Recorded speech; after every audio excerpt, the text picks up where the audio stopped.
أبو تريكة هو أعظم ما أنجبت مصر، يعلم أن هذا الرجل لن يكرره الزمن. أبو تريكة هو أعظم من أنجبت مصر. وإذا كان هناك في هذا الزمان في مجال كرة القدم، سواء كان لاعبا أو بعد اعتزاله للعب، إن كان هناك فخر للعرب فهو أبو تريكة.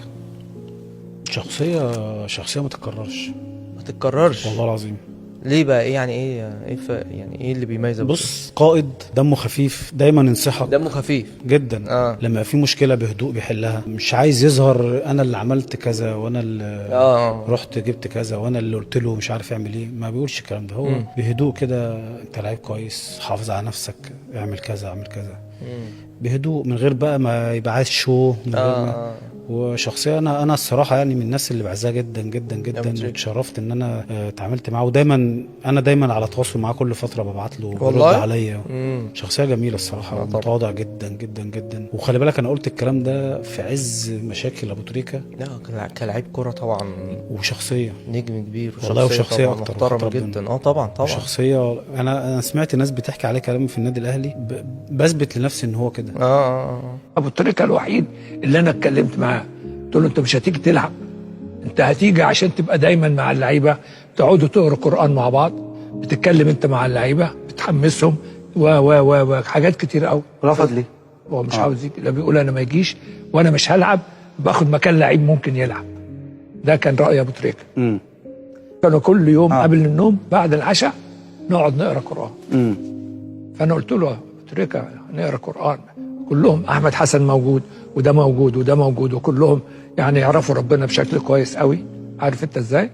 لكن ابو تريكة كان بيبقى نموذج للكلام ده كله. عارف ما وافقش، قال لي ما اقدرش اجي انا هنا وانا مش هلعب واخد مكان لعيب ممكن يلعب. ابو تريكة كان مغرقكوا هدايا؟ ابو تريكة ما فيش منه الصراحه يعني. جزم جديده والله ابو تريكة كان وتابلتس كل سنه 7 جزم في دولابي.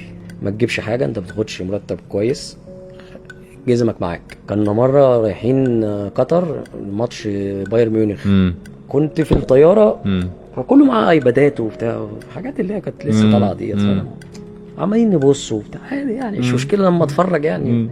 فابو تريكة لاحظ، نزلنا الترانزيت، راح جاب لنا وحسام عاشور كل واحد ايباد، قال لك نزل عليه حاجات قدامنا 3 ساعات. روح نزل عليه حاجات كده واقعد ما تبصش على حد تاني. كان انسان بمعنى الكلام، بيرد. اكتر واحد وقف جنبي ابو تريكة، كوره في اي حاجه. والله لو قلت لي ايه اقول لك الراجل ده كان انسان معايا. لكن تيجي عند عم الناس ابو تريكة، لا في حته على جنب. ابو تريكة ده اصلا احنا كبرنا معاه، عارف لما طبعا متابعينه وبتاع، وبعدين شبهنا قوي. حصل معاناه وحاجاته وبتاع يعني. بالذات انا يعني واحد من الناس في الغربه مثلا، يعني حسيت ان ابو تريكة ده عاش حاجات زيي، وانا عشت حاجات زيه في الغربه وحاجاته زي حمزه نمره. يعني في ناس كده معينه انا مرتبط بيهم قوي، يعني عارف اللي هو ايه. وفعلا ده اللي حصل من المقابله يعني. حكيت معاه بقى؟ حكيت معاه في كل حاجه يعني. بقول لك 4 ساعات عارف الافيهات اللي عارفها واللي مش عارفها يعني عارف تضحك النهارده. وهو يعني هو ما شاء الله عليه يعني الصراحه. هو انت طبعا لقيته عارفك. يعني هو يعرفني وبيشوف فيديوهاتي. لا دي في حته ثانيه يعني، حته اللي انت رجعت بقى عيل صغير معاه ده، كل القديم بقى خلاص. حياه النعمه كنت قايلها له. انا كنت فعلا زي العيال الصغير يعني. خلصنا اكل يوم اقوم، عارف اللي هو فاهم، ماشي وراه، عارف اللي هو.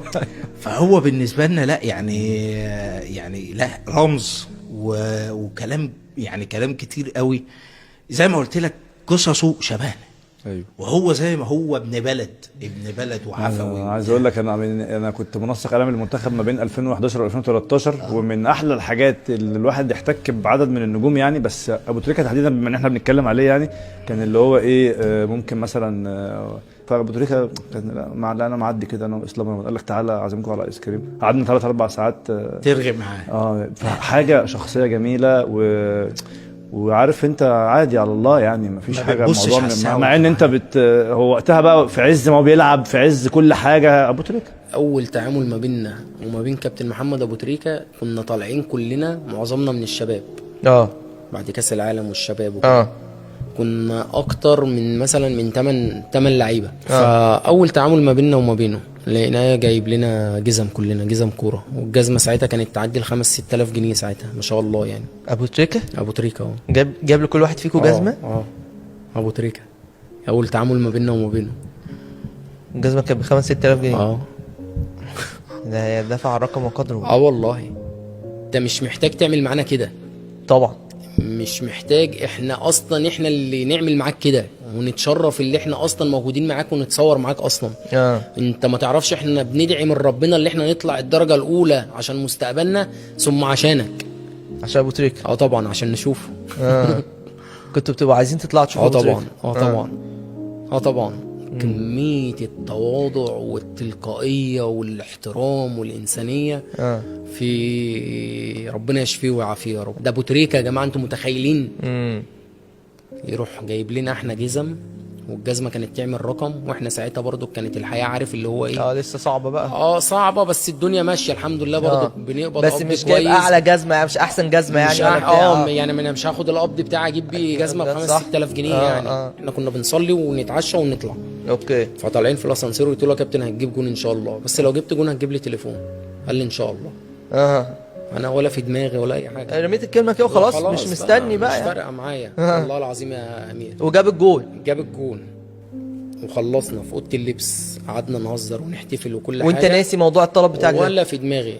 واحنا في اوضه اللبس راح جه قال لي انت كنت عايز تليفون ايه؟ اقول الاسم ولا قول عادي؟ كنا احنا ساعتها ماضيين مع شركه كبيره. قول فودافون صح؟ اتصالات. اوكي. فكنا احنا واخدين منهم البلاك بيري. فانا كنت عايز احدث حاجه في البلاك بيري. ده كان اجمد تليفون. فقال لي الاحدث ده بكام؟ قلت له والله يا كابتن تقريبا عامل دلوقتي رينج 5000 6000. راح فاتح الشنطه، راح مطلع الفلوس، راح مداني، قال لي ادي التليفون. ما تهرجش وحياه ربنا. وراح ناديه قال لي خد يا عفروت. قلت له نعم يا كابتن. انا بحسبه بقى عايزني في حاجه اجيبها له. حاجه تجيبها له. اي حاجه اجيبها. اجيب له البشكيل بتاعه، نسي الجزمه مثلا، الشنكار، اي حاجه، فاهم؟ قال لي خد التليفون اللي انت كنت عايزه ايه؟ قلت له يا كابتن البلاك بيري الحديث غير دوت اللي هو بزراير. كان ساعتها بقى نزل اللي هو عارف التاتش اللي بيتسحب ده. اللي بيتسحب ده. قلت له عايز ده. قال لي ده عامل كام؟ قلت له تقريبا رينج 5 أو 6. يا ريتني كنت طلبت اكتر. كان هيديك الاكتر. اداك الستة. اداني. ما اداكش 5، اداك 6000 جنيه. لا اداني، راح مطلع كده تك تك تك، راح قال لي خد. رحت واخده. كان في 2 من عندنا من الزاويه كان حالتهم على قدهم يعني. فانا عرفتهم اصلا من طريق كابتن محمد ابو تريكه اللي هو كان بيساعدهم. اوكي. ففي فتره هم ما جوش، قال لي انا عايزك تسال على الناس دي وتوصل لهم المبلغ ده. قلت له حاضر يا كابتن. رحت واخد الرقم ومكلم الاولاد يعني دول. وصلت لهم. قلت لهم انتوا فين؟ انا كابتن محمد سايب لي حاجه معاكم عايز اديها لكم. احنا كابتن من الزاويه من القصيرين عند اليوم. قلت له طب استنوني عند المستشفى بتاعت اليوم الواحد. رحت نزلت من العربيه، رحت مديهم الظرف ده. قيس بقى طول السنه على كده. كل شهر يروح عفروتو ايه يلا. حاضر يا كابتن. رغم ان هم خلاص ما كانوش ولا كانوا حد بطلوا يقولوا يعني. كانوا بطلوا يقولوا. هو اللي سأل عليهم. وتركة حاجه لا لا لا لا. بص هو الراجل كان بيتعامل بالانسانيه والفطره بتاعته والتلقائيه بتاعته. تخيل احنا كنا بنقعد نقول لبعض واحنا قاعدين كده مع بعض، تخيل لو احنا مكان ابو تريكة هنعمل ايه؟ سؤال حلو ده. راجل يملك كل شيء. ناس بتحبه، راجل متدين. كل حاجة. منتخب مصر، الأهلي، تاريخ كبير، أهداف، لعيب كبير، ممتع، كل حاجة تتخيلها. انت لو مكانه يالا انت وهو هنعمل ايه؟ واحنا بنقعد مع بعض كده بعد العشاء. كنتوا بتقعدوا تتكلموا مع بعض كده؟ يقعدوا شاب يقول لي ولا عفروتو انت لو مكان ابو تريكة هتعمل ايه؟ قلت له اعمل ايه؟ انت بتهزر؟ ده انا الدنيا دي كلها تبقى بتاعتي. عيال صغيره مش فاهمين بقى. يعني تخيل انت ابو تريكة بيتعامل معاك بالتلقائيه دي. واحسن حاجه واجمل حاجه فيه اللي مش بتاع منظره. ما يقولش، ما يتكلمش، ما اقل واحد لابس فينا. ولا مهتم بالمنظره ولا بالشو ولا بالتليفون ولا بعربيه. ولا حياته كلها حياه امير بسيطه وجميله وما فيهاش ضغوطات، وممتع في حياته. طبعا.